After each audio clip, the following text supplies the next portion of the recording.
Academia de Xadrez, Dama H3. Eu sou o professor Ricardo, tio Rico na área. Na aula 13, vamos estudar um pouquinho sobre o roque. O roque pequeno e o roque grande, tá? Então vamos lá.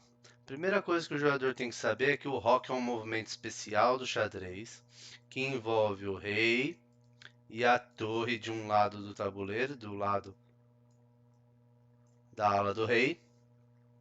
Envolve o rei e a torre do lado da ala do rei. Chamamos de o roque pequeno, ou envolve o rei e a torre, da ala da dama. Chamamos de roque grande. Ok? Então, quando o roque é realizado deste lado do tabuleiro, que é a ala do rei, falamos que é o roque pequeno. E quando o roque é realizado do outro lado do tabuleiro, que é este lado que é a ala da dama, falamos que é o roque grande, tá? Então vamos lá. Já falei que o roque é um movimento que envolve o rei e a torre.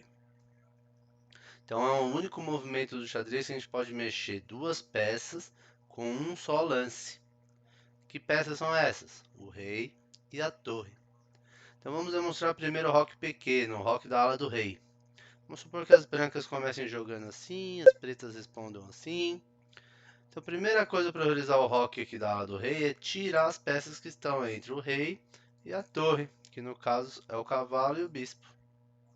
Mesma coisa que o exército das pretas. Entre esse rei e essa torre tem um cavalo e um bispo. A primeira coisa para realizar o roque é abrir espaço. Vamos supor que eu tire o bispo para cá, meu adversário tira o bispo para cá. Vamos supor que eu agora tire o cavalo para cá, meu adversário também tira o cavalo para cá. E agora liberei espaço, essas casas agora estão vazias e não tem ninguém entre o rei e a torre para realizar o roque pequeno.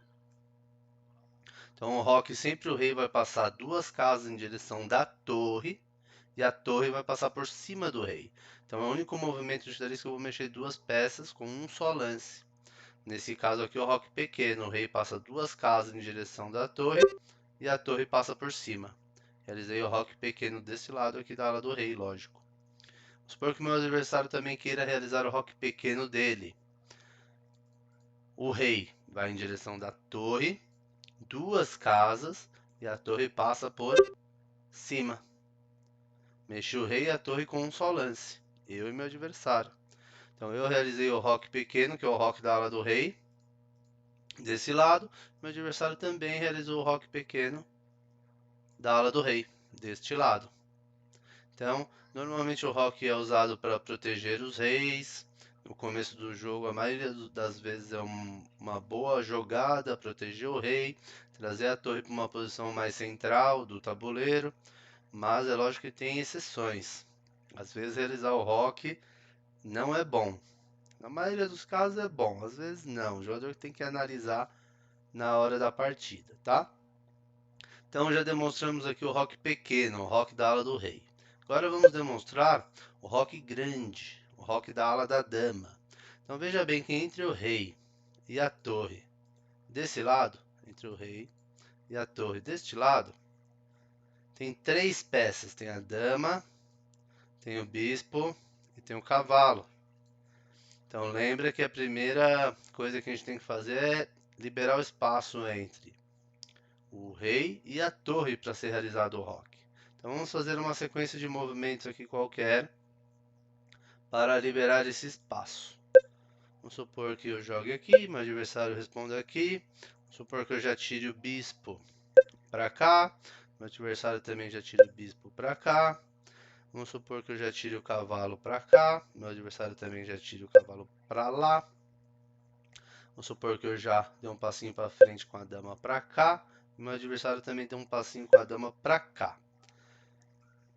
Tá bem espelhado as jogadas, né? Mas só para demonstrar o roque grande, o roque feito na ala da dama. Lembra que esse lado do tabuleiro é conhecido como ala da dama, ok? Então repara que aqui eu tive que tirar 3 peças para fazer o roque grande. E do lado da ala do rei eu tive que tirar só 2, né? Então por isso que aqui é conhecido como roque grande. Não tem mais ninguém entre o rei e a torre. Não tem mais ninguém entre o rei e a torre aqui deste lado também. Essas casas aqui não estão sendo atacadas. Essas casas não estão sendo atacadas, o que impossibilitaria de fazer o roque. E nenhum dos dois exércitos moveu o rei, o que também impossibilitaria de fazer o roque. Então o roque só pode ser feito se as casas por onde o rei for passar não estiver sob ataque e você não tiver mexido o rei, ok? Então, lembrando da regra do roque, o rei sempre anda 2 casas em direção da torre. Então, o rei anda 2 casas em direção da torre e a torre passa por cima. Passou. Realizei o roque grande desse lado, o roque da ala da dama. Então, o meu adversário também pode realizar. O rei anda 2 casas em direção da torre e a torre passa por cima. Ok? 2 casas em direção da torre e a torre passou por cima. Realizei o roque grande também. Então os dois times realizaram o roque grande. Lembra que aqui é só um exemplo. Pode acontecer na hora do jogo de um adversário realizar o roque pequeno e o outro realizar o roque grande ou vice-versa, né? Cada jogador tem a opção de fazer o roque para o lado que quiser. Então lembrando que o roque é um movimento especial entre o rei e a torre. O rei sempre vai andar 2 casas em direção da torre e a torre que vai passar por cima do rei depois, ok? Não pode ter ninguém no meio do caminho, aquelas casas por onde o rei vai passar não podem estar sendo atacadas pelas peças do adversário e eu não posso ter mexido o rei, senão eu perco o direito de fazer o roque, ok? Esse é um outro movimento especial do xadrez, o roque pequeno e o roque grande. Muito usado para trazer a torre para o centro do tabuleiro rapidamente e proteger o rei. Na maioria dos casos é uma boa, mas lembre-se que tem exceções que fazer o roque pode ser a destruição aí do seu exército, ok? Um grande abraço, até a próxima aula de xadrez e valeu!